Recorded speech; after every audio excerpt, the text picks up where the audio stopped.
Algunas personas hacen mucho hincapié en el arrepentimiento como condición necesaria para lograr la reconciliación.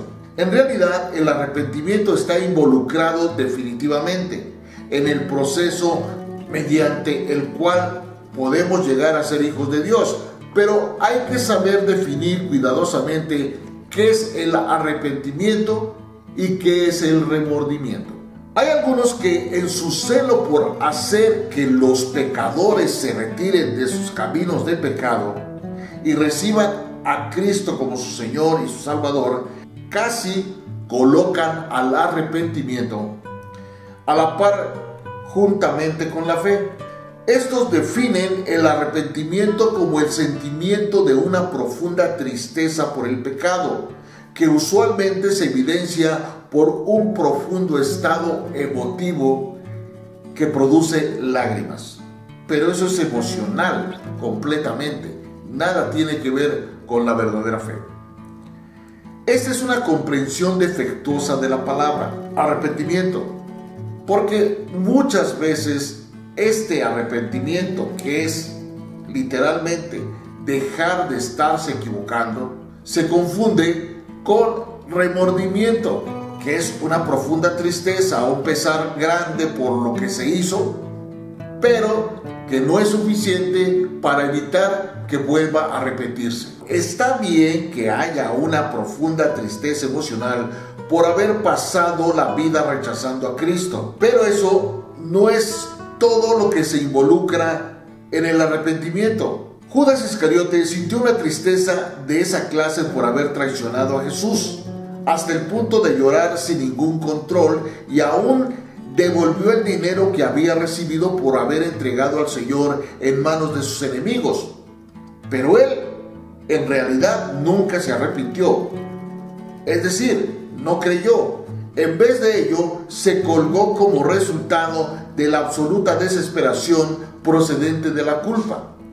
Porque si Judas hubiese creído plenamente en el Señor, él se hubiese dado cuenta que a pesar de todo lo que hizo, Jesús el Cristo lo hubiese perdonado.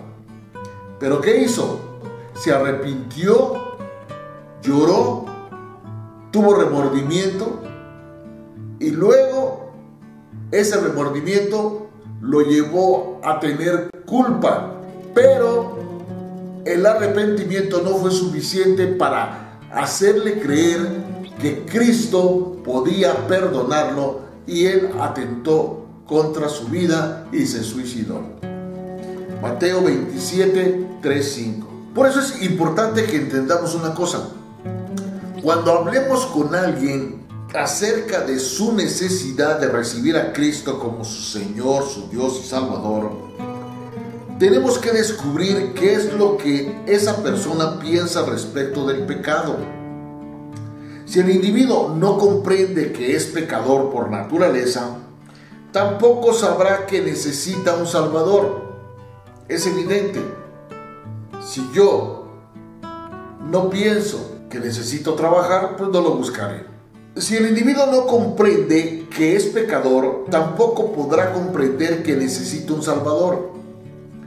De modo que en un caso como este es necesario hacer hincapié en el concepto que Dios tiene sobre el pecado y tratar de mostrarle a la persona que, según la definición de la Biblia, es pecadora. Pero hablando en términos generales, el hincapié no debe hacerse en los pecados personales que haya cometido el hombre, que pudieran ser la mentira, el engaño, el adulterio, las drogas y cosas similares, tratando de hacer que se sienta mal por haber hecho tales cosas. Eso no es lo importante. Lo que debe hacerse es hincapié en lo que Dios hizo para quitar totalmente la barrera de separación que había entre Dios y el hombre, en la cual, por supuesto, está incluido el pecado. Hay que hacer que Cristo sea la herramienta que pueda tumbar esa barrera que separa a Dios del hombre. Y eso justamente fue lo que pasó. ¿Cambiar o no? Ese es el asunto. Shakespeare dijo, to be or not to be, ser o no ser. Aquí podemos decir, change or not change. Ese es el asunto. La palabra arrepentimiento se empleó para traducir el término griego metanoeo, que significa cambiar la manera de pensar y de sentir con respecto a alguna cosa, situación o persona. Significa dar media vuelta de una actitud hacia otra, la cual produce un cambio de dirección. Esta palabra se relaciona más bien con nuestra razón y no con nuestras emociones, aunque cualquier cosa que afecte profundamente nuestra razón también se verá impulsada a afectar nuestras emociones. El arrepentimiento, en lo que se refiere a Cristo, significa cambiar nuestra manera de pensar y de sentir con respecto a Cristo, con respecto a lo que Cristo es y con respecto a lo que Cristo hizo para ofrecernos el perdón de nuestros pecados y la liberación de cada uno de ellos. Cuando nosotros depositamos nuestra fe en Jesús el Cristo, en el hecho de que Él personalmente tomó nuestro lugar en la cruz del Calvario y sufrió la sentencia, automáticamente nos arrepentimos, porque no podemos aceptar a Cristo de esa manera sin haber cambiado nuestro concepto de Él de algún modo. La esencia de este asunto es esta: podemos arrepentirnos sin creer, pero no podemos creer sin arrepentirnos. Esta es la razón por la cual en el Evangelio de Juan, específicamente en el de Juan, que fue escrito expresamente para guiarnos a la nueva vida en Cristo, la condición creer en Cristo, expresada de diversas maneras, se declara 99 veces en el Evangelio de Juan.